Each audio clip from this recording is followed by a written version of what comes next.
Yan, hello, kumusta po kayong lahat?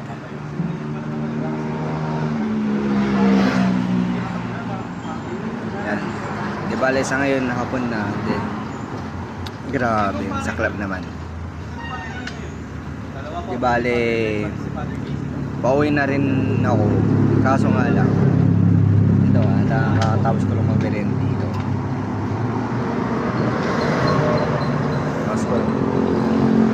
Tapos ulan pa. Yan.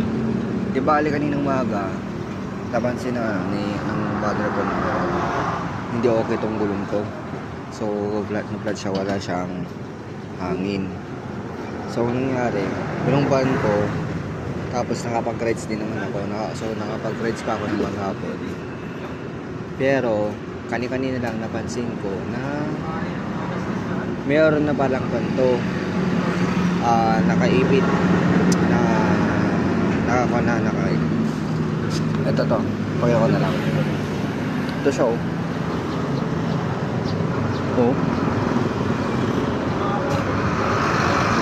Sa totoo lang, manipis na rin tong gulong ng bisikleta ko. Kaso nga lang, susubukan ko pang paabutin to ng ng 2 taon. Di ba magda-2 taon to sa September 2. So ito yung niya,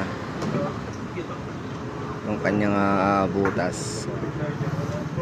So di ko alam paano yung diskarte ko bukas, pero hindi ko muna ito tatanggalin kasi mahirapan ako makauwi. Kaya kailangan manatili mo siya rito para hindi ganong lumabas yung hangin. Kasi pag tinanggal ko to, automatically lalabas yung hangin, hindi na ako makakauwi. Alanganin na magtutulak na ako nito. Baka sakaling baka sakaling ito lang yung yung butas nitong bisikleta. Kaya naman medyo pambon na din kasi makulimlim na rin yung panahon. Kailangan ko na lang muna makauwi. Then kung sakaling may magawa akong remedyo sa bahay, gagawin ko na remedyo. Pero kung wala, bahala na bukas. Yan, so ito, natuklasan ko lang to. Tapos ko. Baka ko ba siguro to kahapon. Kaya tara. Padyak na una. Kailangan naman makauwi.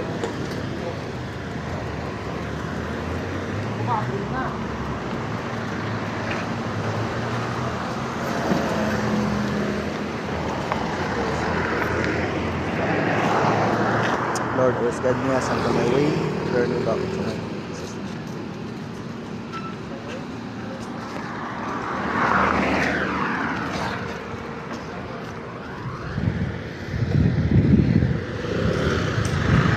Ewan ko lang, mapapansin ninyo pagkangkat ng gulo.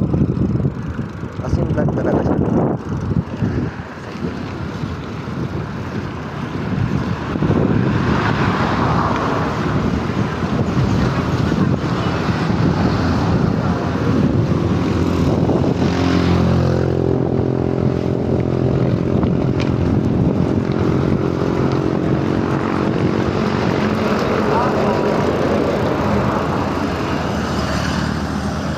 Kailangan na huminto.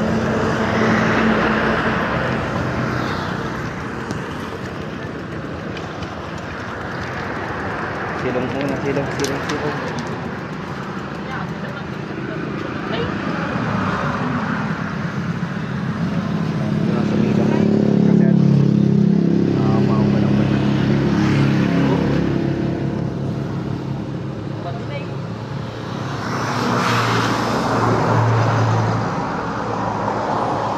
Ewan ko, hindi naman gano'ng malakas yung ampun, kaso nga lang wala mo pahinto, delikado. So diba yan lang naman yung yung ito lang naman yung mga kaganapan sa araw na ito. Kaya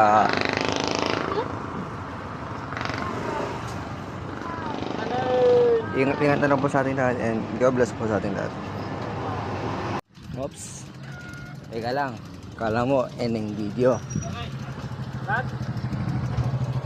Ah? Sakay mo na.